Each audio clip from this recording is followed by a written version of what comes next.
श्रोतेहो नमस्कार. ऐसी अक्षरे रसिके या कार्यक्रमामध्ये आजपासून नवीन मालिका सुरू करतोय, पुस्तकं कालची आजची. आणि या मालेमध्ये गणेश मतकरी त्यांना आवडलेल्या काही पुस्तकांचा परिचय करून देणार आहेत.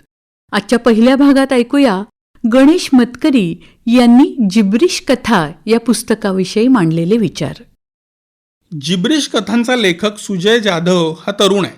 कथांबरोबरच त्याने अलीकडच्या काळात गाजलेलं आणि मुंबईतल्या गिरणी संपाचा उत्तरार्ध एका वेगळ्या पद्धतीने मांडणारं तोडी मिल फॅन्टसी हे नाटक लिहिलेलं आहे.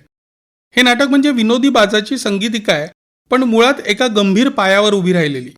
त्याशिवाय सुजय रॅपरसुद्धा आहे, म्हणजे वेगवेगळ्या रीतीने हे नाव आपल्यासमोर आलेलं आहे. पण हा संग्रह त्याचा पहिलाच. यात प्रामुख्याने 2 प्रकारच्या कथा आहेत. एक दीर्घकथा आहे, ती तोडी मिल फॅन्टसी नाटकाचं कथारूप म्हणता येईल, पण ती नाटकावरून लिहिलेली किंवा घटनाक्रमात स्पष्टता येण्यासाठी केलेला एक्सरसाइज या प्रकारची नाही.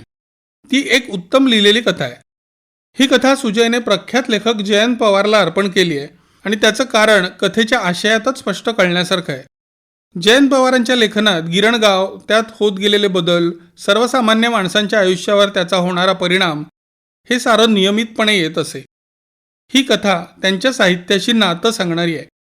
ही एक मोठी कथा सोडली तर बाकी सगळ्या कथा जिब्रिश कथा या वर्गात आपण घेऊ शकतो. जिब्रिश किंवा जिबरिश या शब्दाचा अर्थ बाष्कळ, ज्याचा अर्थ लागणार नाही असं काहीतरी. मग या कथा कशा आहेत तर सांगतो. आपल्याकडे विनोदी लेखनाची एक मोठी परंपरा आहे आणि जिब्रिश कथांमध्ये विनोदाला स्थान आहे. मात्र हा विनोद सर्वसाधारणपणे आपल्याकडे ज्या प्रकारचा असतो तसा नाही. म्हणजे शाब्दिक कोट्या किंवा प्रासंगिक विनोद यापेक्षा तो वेगळ्याच रस्त्यावरचा आहे. त्याला आपण वैचित्र्यपूर्ण वा ॲब्सर्ड म्हणू शकतो. या कथांमध्ये असंबद्ध जिब्रिश नावाचं एक पात्र देखील आहे, पण ते नक्की कोण आहे वगैरे गोष्टी इथे विचारातच घ्यायला नको. याला एक कारण आहे. त्याला माणूस म्हटलेलं बिलकुल खपत नाही. म्हणजे तो माणूस आहे हे बरोबर आहे, पण तो फक्त माणूस आहे हे चुकीचं आहे.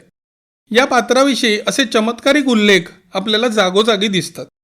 तर हा असंबद्ध जिब्रिश नायक नाही आणि तो सर्व कथांमध्ये आहे असंही नाही, पण त्याच्या सुजयच्या कथाविश्वात उपस्थित असण्याला कारण आहे. या कथांचं तर्कशास्त्र हे काहीसं स्वैर, वास्तवाशी जोडलं न जाऊ शकणार आहे.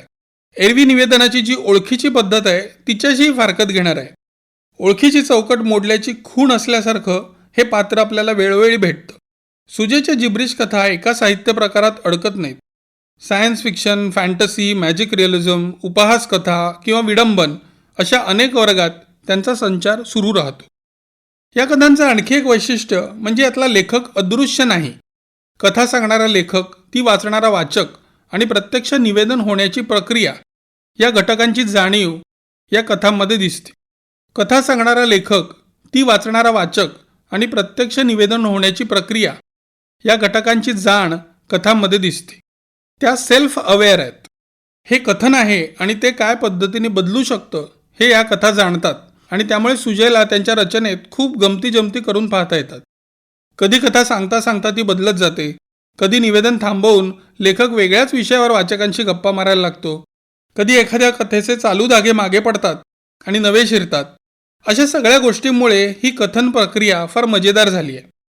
उत्तम दीर्घकथा म्हणून लिहिलेली तोडी मिल आणि संपूर्ण वेगळा प्रयोग असलेल्या जिब्रिश कथा यामधून मला सुजय जाधवची मोठी रेंज दिसते आणि तो यानंतर काय लिहील याविषयी कुतूहली तयार होतं. पुस्तकं कालची आजची या मालेमध्ये जिब्रिश कथा या पुस्तकाविषयी गणेश मतकरी यांचा लेख आत्ताच आपण ऐकला. या कार्यक्रमाला निर्मिती सहाय्य केलं होतं रोहिणी पाटील यांनी आणि सादरकर्त्या होत्या ज्योत्स्ना केतकर. आणि याचबरोबर ऐसी अक्षरे रसिके हा कार्यक्रम संपला.